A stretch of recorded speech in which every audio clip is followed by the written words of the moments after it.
Well, Mark, it's another PMQs today. Oh, I'm so excited. You are so excited. Oh, I can see it. When you get excited, do you get like a sort of a twitch in your eye? Yeah, but it's not here today. It's being sarky. But yeah, no, I'm up for it. Let's go. Here we go. Tradition. Let's just fade that out. I like it when it fades out nicely. Yeah. All right. Let's hear what Lindsay Hoyle has to say. Here we go. Now come to the start of questions to Prime Minister. Fleur Anderson. Number one, please, Mr. Speaker. Prime Minister. Mr. Speaker, I know the thoughts of the House and the country are with the King and his family. We wish His Majesty a speedy recovery and look forward to him resuming his public-facing duties in due course. Mr. Speaker, this morning I had meetings with ministerial colleagues and others. In addition to my duties in this House, I shall have further such meetings later today. Fleur Anderson. Thank you, Mr. Speaker. I also send my best wishes to the King. Last week, the Foreign Secretary said that we, with allies, will look at the issue of recognising a Palestinian state so that the Palestinian people can see irreversible progress towards a two-state solution. But afterwards, it was briefed that these words had not been signed off by number 10. Does the Prime Minister agree with his Foreign Secretary? Hey, wait a minute. Palestine again? Do you know, there's so much wrong with that, John. I mean, the King was hardly even mentioned, and then he went straight to Palestine. And the problem is that there's going to be no two-state solution. No, it isn't going to happen. Honestly, these people are living in a dream world. Indeed. This Prime Minister's got, why does it have to be about that from the off? No. Here we go. Shall we carry on? Yeah. Continue. Our long-standing position has been that we will recognise a Palestinian state at a time that is most conducive to the peace process. But the most important thing is we are committed to that two-state solution and working with our allies to bring it about. Thank you, Mr. Speaker. People in Northampton South are desperately short of NHS dental provision. Indeed, in Duston, there is now none at all. So today's dentistry recovery plan announcements are hugely welcome. But can the Prime Minister guarantee my residents improvements within months and not years? I have to say, it's a massive issue, this, and it should come up with any political party vying for position. I'd say. Yeah, but Palestine, though, John. I know, straight off. But Palestine. And yet, there was a queue about as many people. There's going to be like a queue of millions when a new NHS dentist opens up and says, yeah, they're open for business, we're signing you up. The queues are going to be massive. Doesn't matter where you are. Well, once they've sorted Palestine out, they can all go over there and have the teeth sorted. Well, yeah. Be quicker. Well, people are doing that. I heard that there were people going to war-torn Ukraine to get treatment for their teeth because it's cheaper and quicker. It is. Than doing it in the UK. Unbelievable. Here we go. Mr. Speaker, we are publishing the dentistry recovery plan today, and my honourable friend, the Health Secretary, will be making a statement shortly.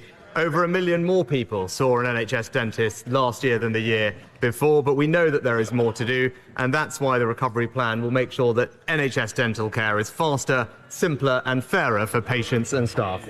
Leader of the Opposition, Keir Starmer. Here he is. Here's the man, Mark. Let's get excited. Mr. Speaker, I join with the Prime Minister in sending His Majesty the King our very best wishes for his treatment. Across this House, we all look forward to seeing him back to full health as quickly as possible. Mr. Speaker, this week the unwavering bravery of Brianna Jay's mother, Esther, has touched us all. As a father, I can't even imagine the pain that she's going through, and I'm glad that she's with us in the gallery here today. Ooh. Mr. Speaker, a year ago, the Prime Minister promised to bring NHS waiting lists down. Isn't he glad he didn't bet £1,000 on it?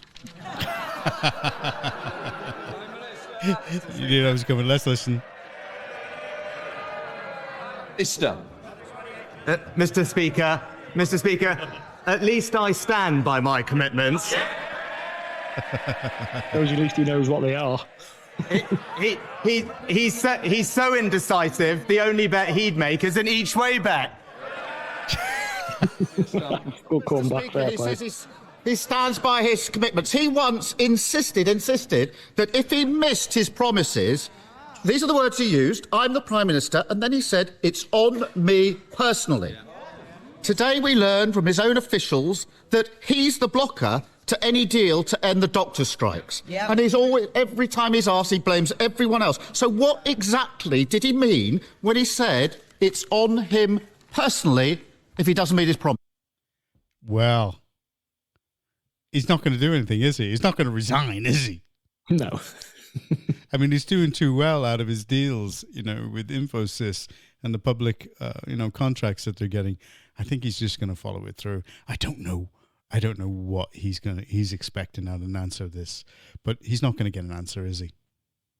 Well, not when he doesn't really answer any questions. No, I suppose he will.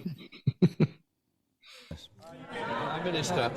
Mr. Speaker, we are bringing the waiting list down for the longest waiters. We're making progress, but it's a bit rich, Mr. Speaker. Lies. Hear about promises from someone who's broken every single promise he was elected on. I mean, I think I counted almost 30 in the last year. Pensions, planning, peerages, public sector pay, tuition fees, childcare, second referendums, defining a woman. Although in fairness, that was only 99% of a U-turn. The list goes on, but the theme is the same, Mr. Speaker. It's empty words, broken promises, and absolutely no plan. His comebacks are slightly better, aren't they? Oh, yeah, but he's going to get hit for that on What is a Woman, because remember he mentioned Brianna Gray. Yeah. He's going to get, definitely he's going to get hit on that. He is, but I think, speaking of women, I think they need a good hairdresser in Parliament looking at them front benches, mate. There's not much effort made there, is there? No, not much. Anyway, carry on.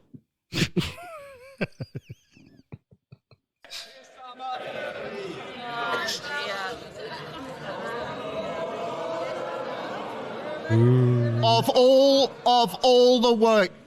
the weeks to say that, when Brianna's mother I knew it is in this chamber, Shame on you. parading as a man of integrity when he's got absolutely no responsibility. Oh, he got a little stroke on the shoulder. Of all, that's just opportunism. I mean, because he was guilty. He didn't define a woman. Yeah, but why is she there? No idea. There must be something coming up somewhere. If it was just to use it for that, then that's despicable. It is. It is. It's a sucker punch. Mm. He must know. He must have had foreknowledge of what he was going to say. They must have something there. But to be honest, he probably knows he uses that every week. Yeah. We've been doing this a couple of weeks, 2 or 3 weeks, and he uses it every week, so he's probably going to get a woman. Yeah. Naughty. Either side. I think the member's getting carried away. Can I just say that our constituents wants to hear the questions and they certainly want to hear the answers. They don't want to hear organised barracking. So please, I want no more. Keir Starmer. I think the role of the Prime Minister is to ensure that every single citizen in this country... He said organised barracking. Catch that? I welcome the fact that he's finally admitted that he's failed on waiting lists in the NHS. I also welcome that he's finally acknowledged the crisis in NHS dentistry. He's calling it a recovery plan after 14 years of Tory government. What exactly does he think the NHS dentistry is recovering from? That would be good. As ever, Mr. Speaker, he seems to convene... Certainly not have enough of the front bench either. Please, I want to hear it. The election fever, I'm hoping, is not coming tomorrow, so let's not behave as though it is. Did you hear that? What is it? That's a message. That is a message if I've ever heard one. Election fever? I'd still like it if he just stood up and went, "Oi, shut up, children. Calm down now. Stop throwing your rattles out your prams. Big babies. Babies. Make it more entertaining, wouldn't it?" You're so childish. Yes, you are. Here we go. Mr. Speaker, as ever, he conveniently forgets the impact of a pandemic on NHS dentistry, and it was specifically because of the proximity nature of Because when dental Labour were in, provision, I've that it was seen it, the unable waiting to- lists were quite low, and then as the Conservatives were coming over the years, the waiting lists have got really a lot worse. Yeah. So on that one, I think Labour have got a point, and he's full of crap again. I called There it was already bollocks. massive. Yeah, there was already massive waiting list before that, before the Great Panic of 2020. So that should have said, "Whoa, shutting the hospitals is a really bad idea." But no, these people are thick as mints. I thought, "Oh, let's shut them." Yeah. Wow, honestly. Okay. operate as normal throughout the pandemic. That was the recommendation of the medical and clinical experts, Mr. Speaker, which is why inevitably there is a backlog in dental care and the impact that has. But that's why, as my honourable friend, the Health Secretary, will outline later today for the House, we're putting more funding in to provide more NHS provision across the country, on top of plans that will see the number of dental training places increase by 40%, Mr. Speaker. But I would actually just point out, our plans mean that there will be 2.5 million more NHS appointments, which is in fact 3 times more than the Labour Party are proposing. Right, sorry, he's blaming. He's blaming health experts. Yeah. Health experts said, right, no, his job as the Prime Minister, being at the top of the tree, is to take the advice of the health experts and then use that to make a decision. So bearing in mind the waiting list, as I just said, I'm not going to repeat myself, were huge. He's made the wrong decision. Yep. And then he'll pass the blame on. It was the health experts. Okay. Well, I think the next excuse is to say we can't get enough illegal immigrants to actually get into the dental colleges. That would be my view. Oh, no, we forgot that. Yeah, increasing the population's not going to lower these waiting lists, is it? Either. No. Mr. Speaker, there are some areas in the country where you literally can't have an NHS dentist. And he says that's down to COVID. People are literally pulling out their own teeth with... Sorry. Can I just say, I don't need any more off this front bench either. Do we understand each other? Carry on, please, Stan. Speaker, Oh, he's a people hard are knock, that literally Lindsay pulling their Hoyle. teeth out using pliers. It's an experience that can be compared with extracting an answer from the Prime Minister at this dispatch box. The truth is, after 14 years of neglect, this recovery plan is just a desperate attempt to try to recover back to square one. If he wanted to move forward, he should follow Labour, scrap the non-dom tax status, use the money to fund 2 million more hospital appointments every year. But, Mr. Speaker, the Prime Minister is oddly reluctant to follow us on this. What exactly is so special about this tax avoidance scheme that the Prime Minister prioritises it above the NHS? Good question. Mr. Speaker, let's look at that record. We've, in the NHS, record funding, record... Definitely not answering that one, is he? record number of appointments, higher cancer survival rates. But what's... Record this, record that. But Mark, it's not solved any problems. No, because it seems like everyone under the sun, has got some kind of cancer or something these days, so something's not right. Well, yeah, I mean, can you Bad imagine? debate for another day. People have been around for millions of years. And it wasn't until the introduction of sunscreens that people started finding out, I've got cancer. You know, I've got malignant melanoma. I wonder. There you go.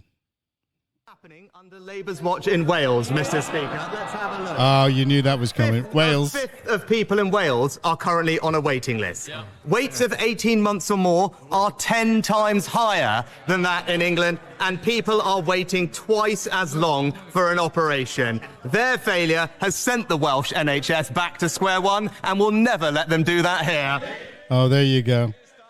Look over there. Speaker, when he admitted that he'd failed on waiting lists, I actually thought that we might be entering a new era of integrity, professionalism and accountability. Remember that one? But just like all the other relaunches, it's proved to be a false dawn, still blaming everyone else, still removed from reality. It's very simple. You could either back more NHS appointments or more tax avoidance. We know what side we're on. Why doesn't he? Mr. Speaker, the best way to ensure that we continue to fund the NHS, as we have, is not to make £28 billion of unfunded spending commitments. But just this morning, that's debatable. Treasury officials have published a formal costing of just one part of their eco-promise, their insulation scheme, and it turns out that it will cost double what they had previously claimed. Not the £6 billion that Labour accounted for, but £13 billion every single year. It's now crystal clear they have absolutely no plan, but we all know how they're going to fund that gap. More taxes on hard-working people. Oh, that's just a warning. Mr. Speaker, this is Mr. 25 tax rises. He's literally the country's expert on putting taxes up, and he thinks he can lecture everyone else on the economy. Last week, he and his MPs were laughing at someone whose mortgage had gone up £1,000 a month. This week, he's casually made a £1,000 bet in the middle of an interview. Last week, he thought even raising questions about the cost of living was, and I quote, resorting to the politics of envy. And this week, he's finally found the cause that he wants to rally around, the non-dom status. When he finds himself backing tax avoidance over NHS appointments, does he start to understand why his own MPs are saying he simply does not get what Britain needs? Mr. Speaker, I'm not going to take any lectures about getting Britain from a man who thought it was right to defend terrorists, Mr. Speaker. Oh, this is. Is this for real? We're paying each of these people £88,000 a year. What answers are coming from this? I think what we should be doing is paying MPs a way lot more than that, to be honest. And then maybe you might get higher caliber people going for the job, because no one worth their salt's going to go and take this for that money, are they?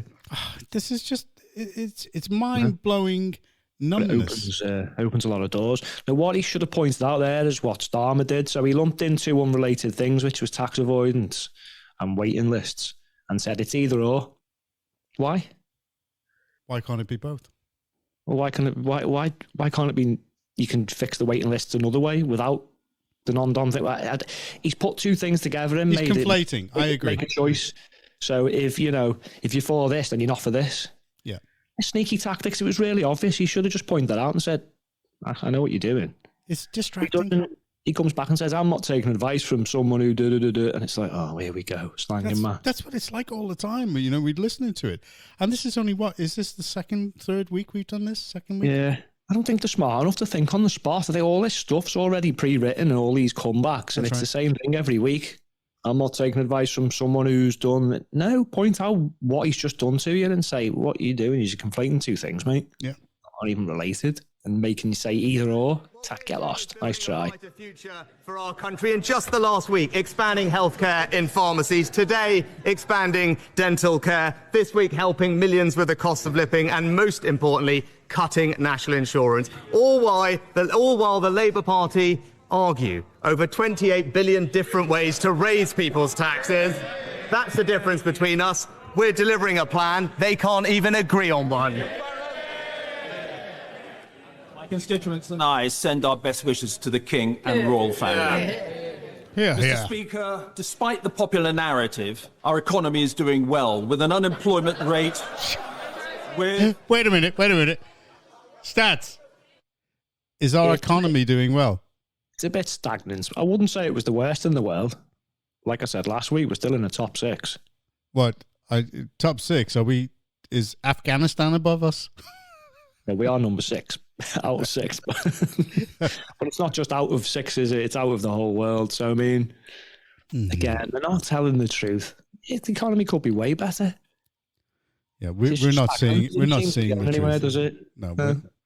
I mean, if we could see what's going on at the Bank of England and all the facts and figures that they're getting there, that they're passing back from the Treasury to the government, and get some clever people in there. I tell you what, who's that guy, that German guy, Werner?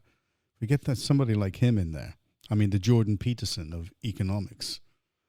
I think he's at LSE, that fellow Werner. I mean, the problem is when your debt's bigger than your budget, you can't really say the economy's strong at all, can you? Ever? Well, so if you ever tried to pay all that debt off, it's all coming. Who do you owe it to? I mean, they've sold bonds all around the world in order to fund certain things, which is just juggling figures, really, isn't it? It's just juggling. I can't work out, because if the whole world is in debt, who do we owe the money to? It's just circling round to nobody eventually, isn't it? It's just all figures. We should put up that little clip of those two guys who were saying, so if we owe Greece owes 40 million, or that was funny. Do you remember that one? And they can't afford to pay it back. Where did they get the money from? Anyway, here we go. With an unemployment rate well below the EU average, strong inward investment and record employment. Taxes are higher than Conservatives would like, but does my right honourable friend agree that a key reason for this is that we rightly spent 400 billion on COVID support, including and PPE, wasted He's out to help out. No, all of that don't. And instinct to lower taxes, unlike the party's opposite. Mr. Speaker, my honourable friend is right to highlight our record of providing support to the country when it needed it, whether it's the NHS, vaccines, or furlough during COVID, or most recently vaccines. Yeah, that went well. We're only able that guy was teacher's pet. He had to be teacher's pet. Economy, which is why we must stick with the plan, not risk going back to square one with the Labour Party, who, as we know, have absolutely no plan and will cost everyone in this country with their £28 billion worth of tax rises. Leader of the SNP, Stephen Flynn. Oh, here we go. Right.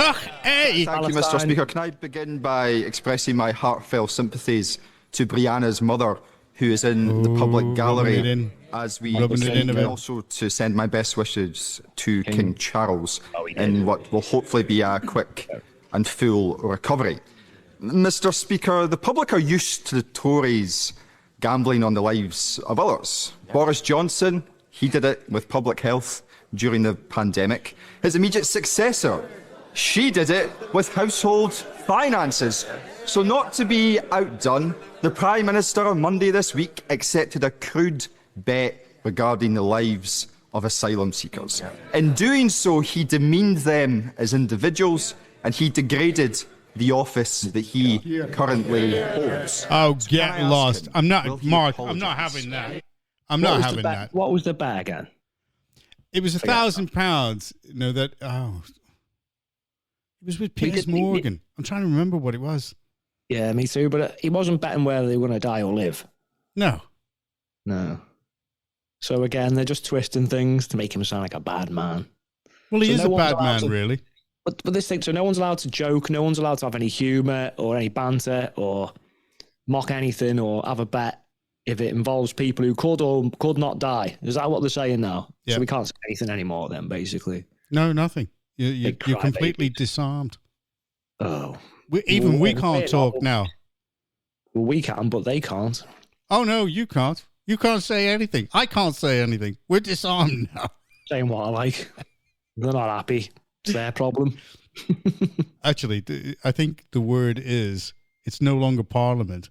This is just a group of tossers, all one and all of them, because there's no real point to what they're doing. I mean, what the hell? I don't know. They're so delicate, aren't they? Oh, yeah. Pantomime. There you go. Bless them. Poor little babies. Mr. Speaker, we may have a principal disagreement on this. I believe, and we believe, that if someone comes to this country illegally, they shouldn't be able to stay, they should be removed, and that's why we're committed to... Well, why don't you do it? Come on, big ears. However, the Prime Minister does himself no favours, because, of course, the bet to which we are referring was worth £1,000, and it came just hours before the Prime Minister ended cost of living support worth just £900. And his justification for doing so was that the cost of living crisis is easing. So can I ask him, what does he believe leaves him looking most out of touch with the public? Gambling £1,000 or believing that the cost of living crisis is getting better? Actually, that's a good point. Good point. Doing the same thing. He can explain to the Scottish people why it is that whilst the UK Conservative government is cutting their taxes, the Scottish government is raising them. Again, look over there. Stop looking here. Look over there. This thing with the taxes, though, John, it's funny because no one's going to be able to lower taxes. No. Because as soon as even Liz Truss mentioned that that's what they wanted to do, the IMF came in, boom. Now, we had Jeremy Hunt recently who said, I think we're in a position where we might be able to lower taxes. And who came steaming in the other day? The IMF. No, it's not happening. Yeah. No, so if Starmer thinks he's got that one over him, he's not going to be able to lower them either. Yeah, he's not going to get his free tickets to Davos. Right, as soon as his globalist mates come in and say, nope, he's going to go, okay, boss. Yeah. Okay. Okay, boss. Mr. Speaker, the thoughts of the people of East Worthing and Shoreham are with His Majesty as well. The Archbishop of Canterbury has admitted that since taking office, the attendance at the Church of England has dropped by 15%. And in the 10 years to COVID, the number of baptisms... Whoa, did you hear that? Yep. So, Mr. Archbishop Phoney isn't actually realistically doing anything for the Church of England. He's actually driving people away by the sounds of it. Correct. What we've been saying for years. Indeed. Why? It's nothing to do with all the woke nonsense by any chance, is it? I don't know. Because, I mean, obviously, religion's in a decline. It's not as cool as it used to be. So they were struggling a bit anyway. Well, not according to Islam. Don't listen to Eli. So, therefore, Takia, baby. He's driving, he's driving what few people are actually still enjoying the religion away with all this woke stuff. He's got to be. Yeah. Something like that. Let's hear what else he's got to say. The Church of England has fallen from 140,000 a year to 87,000. So Christianity in the UK seems to be on the wane, unless apparently you are from a Muslim country in the middle of an asylum claim. And we are now told that 1 in 7 occupants of the Bibby Stockholm have suddenly become practicing Christians. Oh, we spoke about this, didn't we? We did on the podcast. The Church of England has now issued secret guidance for clergy supporting asylum applications for these Damascene conversions. Who is the Church accountable to? And are taxpayers being scammed by the Archbishop? Yes! Oh, I tell you what, John, we were talking about this on the podcast, weren't we? And he just asked the question we were asking. Right, so where's it come from? So sounds like there's some secret guidance. Correct. He's just gone in a newspaper. Oh, people are getting ripped off. The Church of England are actually saying, well, it's not really anything to do with us. It's the Home Office that decides. Hey, that's the first decent question I've heard anyone ask. That's the best question of the day, I have to say. That's the best question. Was that someone on his own side or the opposite side? On the Conservative side. Oh, so we'll have already worked out how to answer this one without answering it properly. Well, let's see what he says. We need to have a system whereby if someone comes here illegally, they shouldn't be able to stay. I can tell him that my right honourable friend, the Home Secretary, has asked for more information about the extent to which migrants converting to Christianity is playing a role in our asylum system. And more generally, under our Illegal Migration Act, anyone entering the UK illegally will not be granted asylum here. That's why we need to have somewhere to send them and why our Rwanda scheme is so important. The Labour Party have blocked these measures every single step of the way because they don't have a plan and they won't keep Britain safe. Wait a minute. He could have stopped them before. This is absolute bollocks. That's my favourite word. It's bollocks. He could have stopped them before. I was looking at this law he talked about actually about 2 hours ago. My question is, how many people have been deported since this law? I would suggest hardly anybody. They say, apart from the Albanians. I think they've been upgraded to a better hotel. Can you imagine? Only time will tell because this legislation will have been out for about a year by the time we get the next immigration figures and the next how much of the population's been risen by. Yep. I'm going to have to stab in the dark here, John, and say it's not going to work at all. It isn't going to work. It isn't. And there's going to be about 1.5 million overall coming in. There's our new breed of dentists. And they will be using pliers. My party extend our best wishes to His Majesty the King for a full recovery. He's the guy that should be PM. Speaker, I want to thank the Prime Minister for his dedication and leadership in helping us to restore our place in the United Kingdom and its internal market and to revive our political institutions. I must have got the money. The money must have come through. More secure as a result of our combined endeavours, and together we have greatly enhanced the potential to build a strong and prosperous economy that will help to cement our peace in Northern Ireland. Mr. Speaker, Securing peace in an unstable world is vital for all of us. And therefore, will the Prime Minister examine the findings of a recent report by Policy Exchange that calls for Northern Ireland to play an even greater role in the defence of our nation? Ooh, that's interesting. Can I start by thanking and paying tribute to my honourable friend for his own leadership over the past few months? He and I agree that the Union is stronger for the return of devolution and the work that we've done. I'd be delighted to examine the findings of the report, and I've seen with my own visits the vital role that Northern Ireland is playing through the location of firms like Tallers and Harland and Wolff. But as he will know, I'm delighted in last week's command paper, we specifically committed to examining how we can further bolster Northern Ireland's share of the UK defence sector, because it's another essential pillar of our precious economic union. Virginia Crosby. Mr. Speaker, does the Prime Minister know where the best site for large-scale new nuclear in the UK is? And will he commit to buying the Wilbur site, now the only gigawatt site in Wales this year, and make sure it's progressed as soon as possible to meet our net zero and energy security needs and give the enormous boost to the Ynys Môn and North Wales economy? As ever, my honourable friend is a fantastic champion. Blah, blah, blah. Industry. I can confirm to her that Wilfer is a candidate for the new nuclear site and one of a number of potential sites that could host civil nuclear projects. No decisions have been taken at present, but Great British Nuclear is working with the government to support access, and we're also developing a new national policy statement. Thank you for your pitch, baby. All right, don't call us, we'll call you. That's what that is. To that consultation. Stuart Malcolm MacDonald. Mr. Speaker, last year the Prime Minister and other senior ministers were given the conclusions of a government audit of research programmes at UK universities with links to the Chinese state. The audit flagged up hundreds of programmes of being at high risk of being used potentially by the CCP for military use and other applications in strategic and sensitive areas that are of high interest to an authoritarian regime such as China. A smaller proportion were judged to be extremely high risk. Despite that, the government has elected to do nothing about it. So will the Prime Minister confirm his personal knowledge of that report and explain to the House why no action is to be taken? These programmes have to be continued unimpeded. That's the second interesting question that I've heard. The first one was about the migrants converting to Christianity, and this one about defence. And see, I would have liked. Was that the DUP who stood up before? Was it? It was. That was Jeffrey Donaldson. No, this is. It's an SNP guy. Oh, was it? Yeah. Interesting. No, it's. I think that's because of some of the sensitive defence stuff that's in Scotland. Right. That's what I think. Anyway.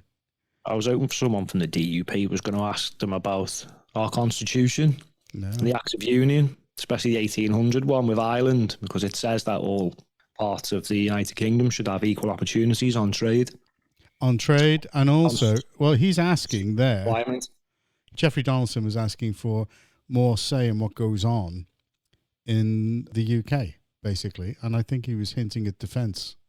Or if he wasn't hinting, he actually said it. I can't remember, because it's just gone. But again, it's a constitutional matter. Yeah. All parts of the UK should be equal, but Northern Ireland isn't, is it, at the minute? No, it isn't. It isn't. But they got their money, though. Otherwise, he wouldn't be complimenting everybody. So the money must have actually dropped in the bank, and they're ready to rock and roll. Yeah, but I'd like to see them challenging them on the stuff that's been put in place by our forefathers. Yeah. The Americans do, where we just ignore it all and then moan about it. It's like, well, the stuff was left there for you to use. Yeah, so absolutely. Totally agree.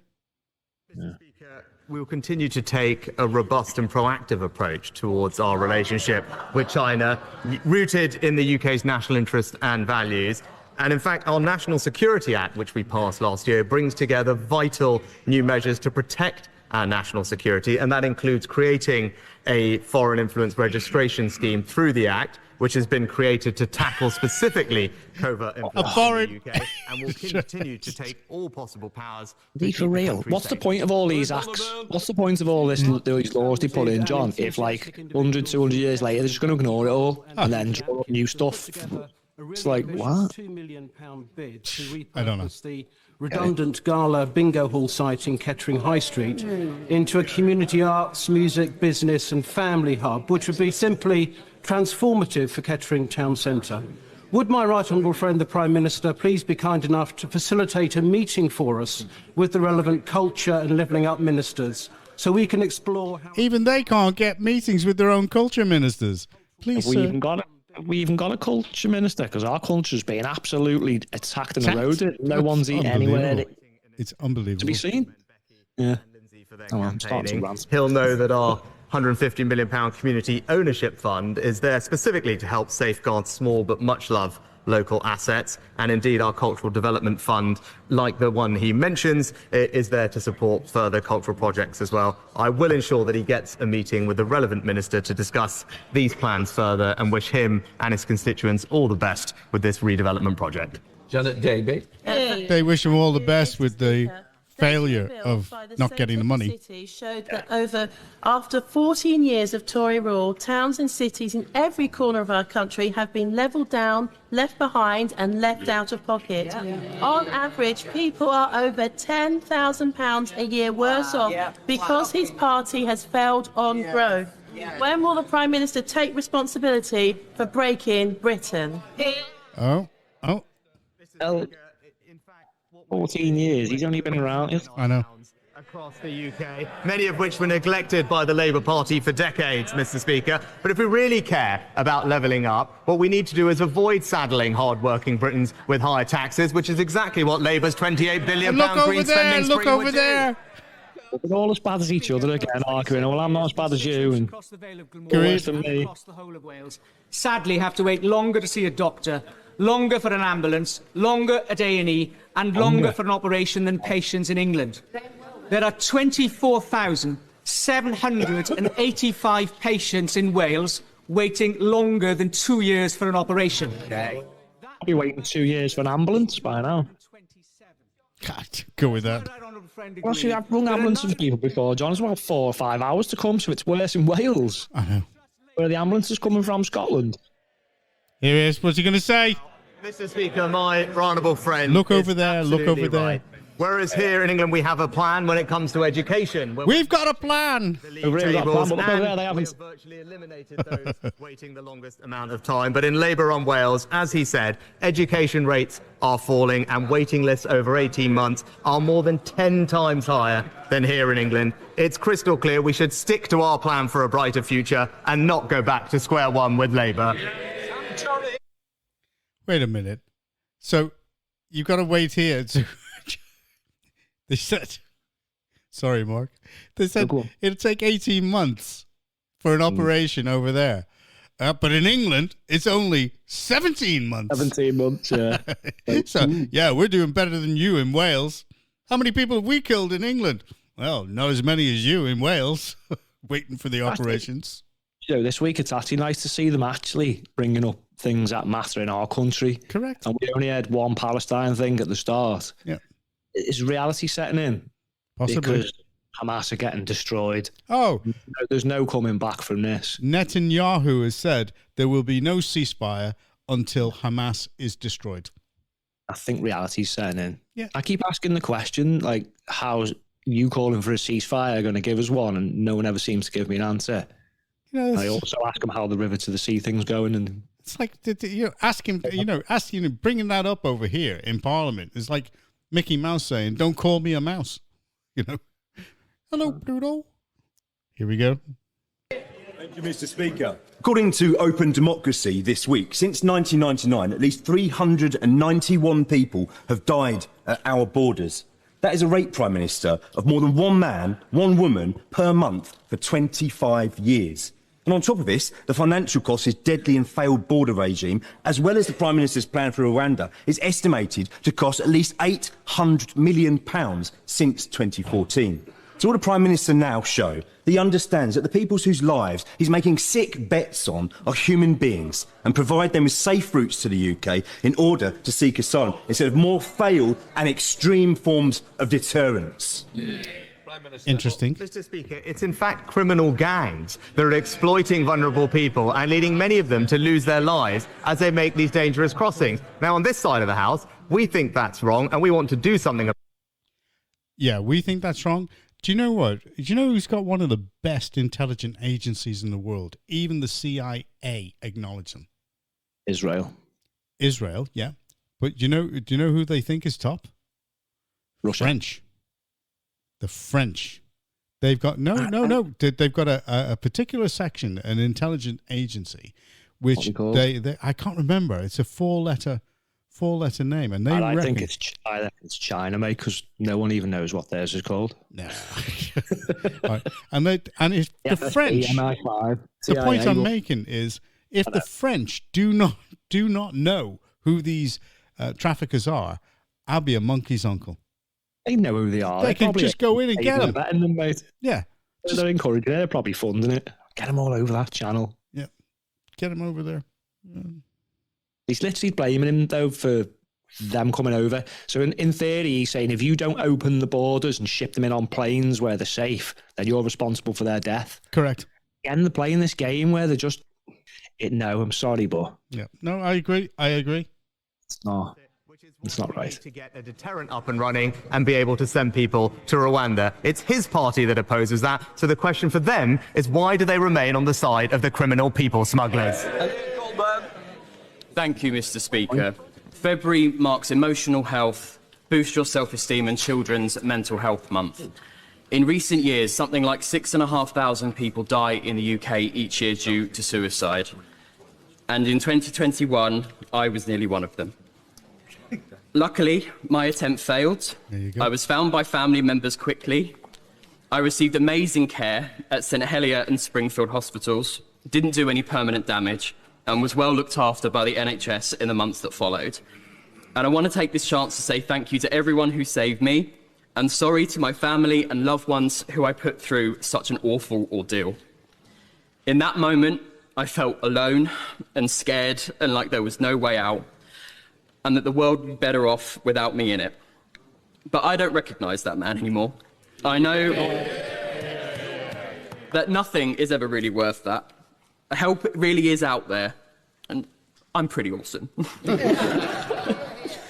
Does the Prime Minister agree that one death by suicide is one too many? And will he send a message from the dispatch box today that whatever you're going through, you are not alone, that help is out there, and better days lie ahead? Well, Mr. Speaker, I know the whole House will join me in commending my honourable friend for his bravery in sharing his story. And I can absolutely assure him that we take this issue incredibly seriously. The new suicide prevention strategy ensures that we will have the actions in place to reduce suicide over the next years, because we absolutely recognise the impact that it has on people, their families, and we should do everything we can to prevent that from happening. Let's dress. Right. Yeah. I was just about to... I think we're going to be thinking the same thing, but you go first. Oh, go on, you go first. Well, if they want to actually help save people, there are more people getting raped in this country by illegal migrants. There are more people getting knifed in London. We're talking about people who have mentally decided that they didn't want to live anymore. And this guy's come back from the brink. Now, the reason why I laughed was, my first reaction was, well, stop being a conservative and you won't have these suicidal thoughts. That was what came into my mind. But I get it. I understand exactly. I know you're not laughing at the situation and no, what happened with it. I'm not. But there are kids dying on the streets in London. Yeah. Being stabbed. Look, debt as well is a major factor for people killing themselves. Absolutely. So, I mean, raising the population is really not going to help with that. But my 2 points, men's mental health is mocked. Yep. It's mocked. And when people, that was the whole thing with Lawrence Fox in the beginning. What brought it all to everyone's attention, was it not? Yeah, it was. And secondly, those lockdowns and the Great Panic of 2020 have literally ruined children's mental health. Oh, yeah, I would agree. These people in Parliament were all for that. In fact, Labour wanted it to go on longer and harder. Yet now they're all coming out saying, well, what about mental health? Honestly, these people are so two-faced. It's incredible. It's incredible. And I don't know, when somebody stands up like that and they come out and they say those things, yes, it's brave of them to say it and to come out with it, but I can't help feeling that there is some kind of an agenda behind doing it, because there are lots of people who have tried to commit suicide, and lots of men. Children under, I think it was 10 during those lockdowns, did not receive face-to-face counselling. Yeah. I know because, well, without going into detail, I got to the very top of the tree. Yeah. And the government basically said, tough pandemic. Yeah. You got no help. No help, yeah. No. And there was no funding for it either. And now they're all crying about it, yeah. Yeah. Yeah. Yeah. Okay. Excellent. Anyway, back to a happy note. Ask the Prime Minister if he will consider apologising to Brianna Gray's mother for his insensitive comment. He never said anything about her. The independent report into Teesworks, released last Monday, throws up more questions than it answers. Yeah. And it's vital that we now have a National Audit Office investigation. See that woman next to her? Can you see her? She looks like something out of Monsters, Inc. It all do, to be fair. Shouldn't the government lead by example? And will the Prime Minister finally release details of his conversations surrounding Teesworks, as he was asked to do twice last year? Minister. Mr. Speaker, I think the Honourable Lady was talking about the report in Teesworks, as far as I can see, and what that report noted was that the pace and scope of the regeneration... Who just sidelined the apology to Brianna Gay's mother. Well, you will do, and I'll explain why when it's finished. Okay. Independent external report. It makes it clear that there's no evidence of corruption or illegality, and the government will, of course, respond to the recommendations in the report as soon as possible. Alicia Cairns! Don't apologise. No, he's done nothing wrong. Again, they're conflating two issues. Yeah, agreed. And then asking him for an apology, and when he doesn't, you're a bad man. Strange to be defending him, but it's the truth. He stated a fact of truth. That's right. Now, I'm Keir sorry, Starmer was flip-flopping over what a woman is. Yeah. It's as simple as that. And it was the truth. And just because Brianna Gay's mother is in the gallery, that doesn't actually negate that fact that he said. What a woman is or isn't hasn't got anything to do with her case when she was murdered. No, has nothing. Absolutely nothing. So there's a couple of nutso kids. Yeah. This makes me think that this is definitely a setup. They brought her in for this. Now she should be appalled at that, to be honest, because they're using her as a tool. Correct. They are. Do you know what this is like? Do you know what, John? This is like American-style politics. You know, they're more brutal though in America. Yeah. Trump brought all the girls who accused Bill Clinton, and he had them all sat on the stage before the election against Hillary. Yeah. I thought that was probably one of his not so great moments. Yeah. Because he was clearly using them. Well, let's just say that you husband of Hillary, not her. But let's just say that you disagreed with his methodology. Yeah, I like Trump. I think he's going to be a good guy. Amazing, but you can't agree with everything everybody does. No. That just wouldn't make sense. Okay. I think you'd be obsessed with them if it was everything they say is right. I have to say I disagree with the Raven on almost every occasion. Yeah, apart from me. Everyone has to agree with me. Not everyone else. Heartfelt thanks to the Prime Minister for his support for our Melton, Harborough and Stamford villages following the recent devastating flooding. But tens of homes, farms and businesses in Rutland were also devastated. But our county is in effect excluded from ever receiving support in the future due to the arbitrary flaw that is currently put in place.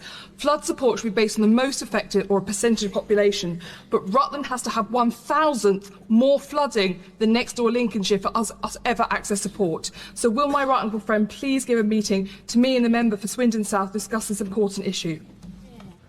Prime Minister. Well, Mr. Speaker, of course, I extend my sympathies to all those impacted by the recent storms and flooding. What are they going to do when the snow comes this weekend? I'll cry about it probably rather than just having fun with it. Trains are all going to stop as well because remember, it's the kind of snowflakes that come out. Why don't you just say, right, it's snowing today, everyone have a day off and let's go out and have fun and enjoy ourselves because it's not often we get snow. Get your sleds out. Get Steve rather than telling all the kids in school, don't pick the snow up or you're getting your yellow cars and don't throw snowballs or you're suspended or whatever. What kind of world is it? The Hitler Youth used to have a snowball fight. Come on. Yeah. Just say, right, okay, well, everything's going to stop anyway. Let's go and have some fun and cry about it. And the Raven will be saying, why is the snow around me all yellow? Will be forced to travel for miles if the proposed downgrade of the hospital's paediatric services goes ahead. Campaigners have asked the government to call in this disastrous plan. Will the Prime Minister agree? Prime Minister. Mr. Speaker, actually, we're investing record sums in improving hospital infrastructure across the country. In Eastbourne, in particular, spades are already in the ground to Do you know deliver what? elective surgical. I think I've pretty much had enough of this. It's just like, I swear to you, I'm losing to the will to live. I have to say. I mean, is there anything more that you want to listen to out of this? Not really. I like the way they asked about flood defences, etc. Yeah. Because we need to deal with the here and now. I'm glad it wasn't going on about climate change and what may or may not happen in the future. Just build better flood defences. It's simple, really. I can't the Dutch can do stuff with water that we couldn't even dream of. Let's be honest. It's a pantomime. Again, that's the only word that I can actually pick. He's over there. It's just not as funny, is it, as a pantomime? She's behind you. Or he's behind no, he you. isn't. Wouldn't want any of them behind me. I just literally, I'm sitting there, I'm looking at it, and I'm listening, and I'm thinking, what is the point? I think next week, if we're going to do PMQs, we just do Starmer and Rishi. Yeah, Starmer and Rishi, okay, and maybe the SNP. And that's it. Don't bother with all the rest of it because it's just the rest of it is just. There's my favourite word, bollocks. It's a shame because some of them actually ask decent questions. Well, that guy that asked about the Church of England, converting. He was quite sarcastic. I quite like that. And some of the retorts that came between Starmer and Rishi were quite good. I think they've been listening, mate, and he's got some comedian doing his writing because he had some better comebacks this week. Oh yeah, definitely. No two ways about that. He's not writing them himself. But you really couldn't call it anything special. No, it's funny because I heard someone give a comment on the radio today and they said, I don't watch it anymore. It's just pointless. You get nothing from it. Yeah. It's just loads of people arguing. It's like childish behaviour. I can't. I'd rather stick needles in my eyes than listen to any more of this stuff, sir. So unless you want to go through. No, do you know what Lindsay Hoyle should do? 1 week. Make him answer the questions.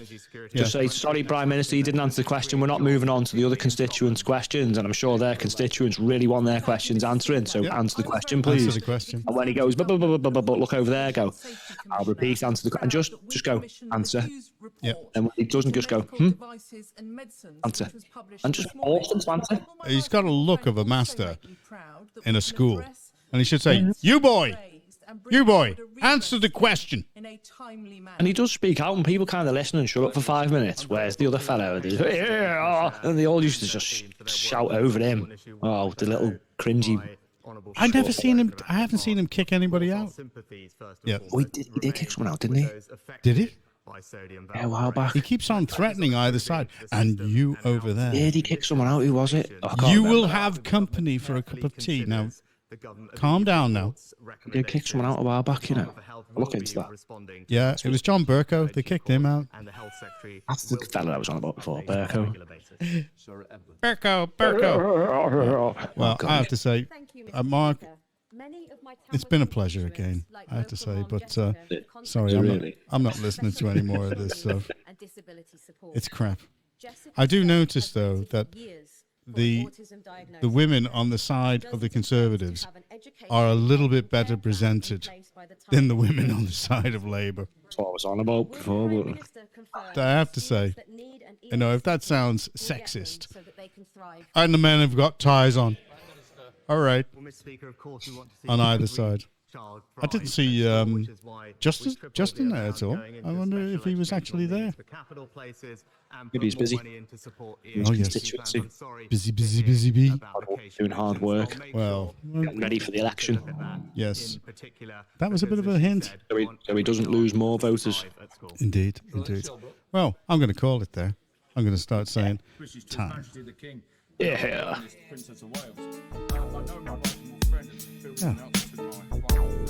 Thank you very much for your company. You're welcome. I did quite enjoy the interactions with you, sir. I thought they were intelligent, articulate, and yours were okay as well. Maybe it'll just make it a little bit easier to listen to for some people. You can't watch that without someone taking the mickey a little bit, can you? You can't. Fall asleep. Damn, look at the hairdo on that guy. You really do need a decent barber in Westminster. Yes. A decent alley barber.